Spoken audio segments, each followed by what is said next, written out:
Hello, welcome to Mathematical Minutes with Dr. Rhonda Fitzgerald. Today we want to talk about how do we find the composition of two functions. So composition functions is what we want to work with today. Let's look at a few examples. Let's start with the equations. We want the f of x, so we want to define f of x to equal x squared plus 5. And then I want my g of x to equal x minus 2. So g of x equals x minus 2. How do we want to find the composition of f of g of x? So the very first thing I want to be able to find is f of g of x. And before I even write that down, in talking about these composition functions, I like to write my f blank and my g blanks, right? So what do I mean by that? Here I'm just going to remove the x's and replace the x's with parentheses. So my g blank just looks like blank, g blank, blank minus 2. So I just put a set of parentheses wherever x was. And my f blank then is just going to be blank raised to the second power, because x was raised to the second power, plus 5. So those are my blanks. And so what is it that we want to find? We want to be able to find f of g of x, all right? And so it looks like my students, some say fog, but that is not it, all right? This is a composition and it represents of f of g of x, f of g of x. Okay, so great. Let's move forward. And the very first thing that I want to do is change the notation, meaning write it as f of parentheses g parentheses x. So that's the very first thing I like to do. This way you get to see exactly what function is placed on the inside. My very next step from here is to replace g of x with what I said g of x was. All right, and we note that g of x right here is equal to x minus 2. So here I'm going to say f of, so I'm going to replace g of x with what g of x actually is equal to, x minus 2. All right, so those are the first few steps. Lastly, my last step that I want to do before I have to simplify is go to the function, this is what I like to say, go to the function whose name is f, and plug in x minus 2 into the blank. So once again, it says go to the function whose name is f and plug in x minus 2. So how am I going to do that? Okay, so here, where's f blank?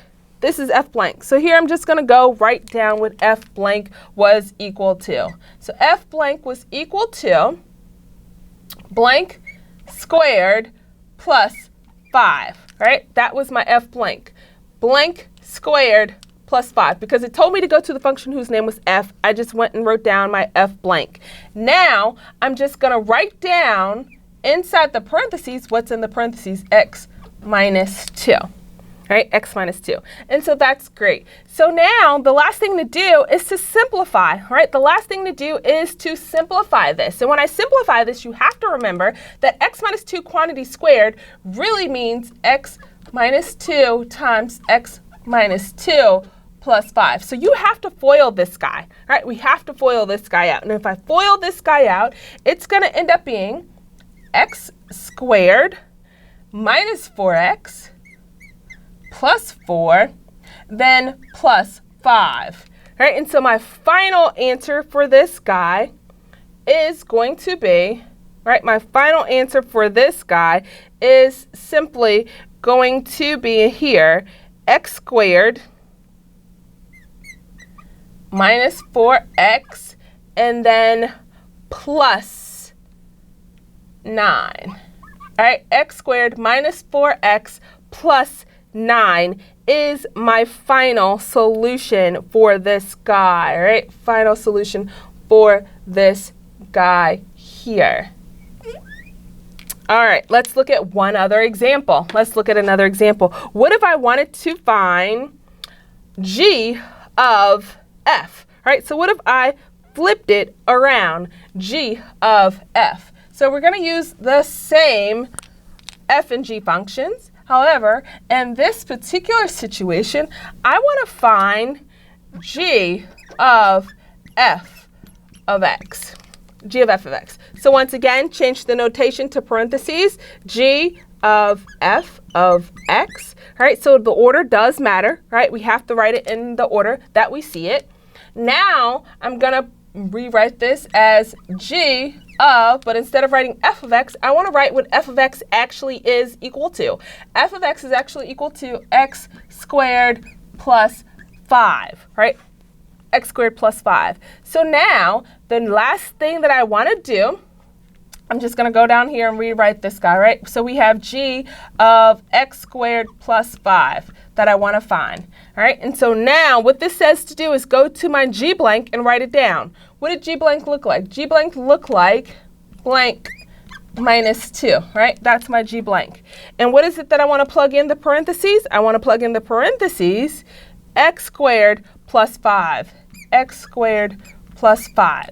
And so when I go through to simplify this, right, right, I can just remove my parentheses, right? And we're just going to have x squared plus 5 minus 2. So, or my final answer looks like x squared plus 3.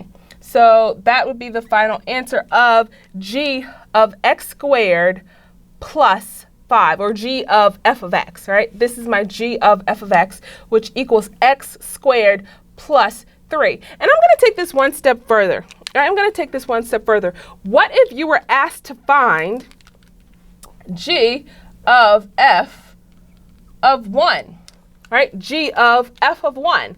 So what does this say to do? It says go to your g of f of x, right? So this is my g of f of x equals this guy, and plug in a 1.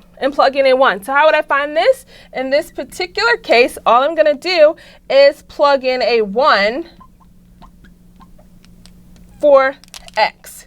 All right, and so this guy equals 1 plus 3, which equals 4. So g of f of 1 is equal to 4. So once again, what did I do? I went to this answer and I plugged in a 1, right, when x was equal to 1. Right, we plugged in a 1 there. So that was how we evaluated g of f of 1. And so whatever that number would be, you would plug it in for x into the final solution of your g of f of x. And so this is how you can find compositions of two functions. Thank you.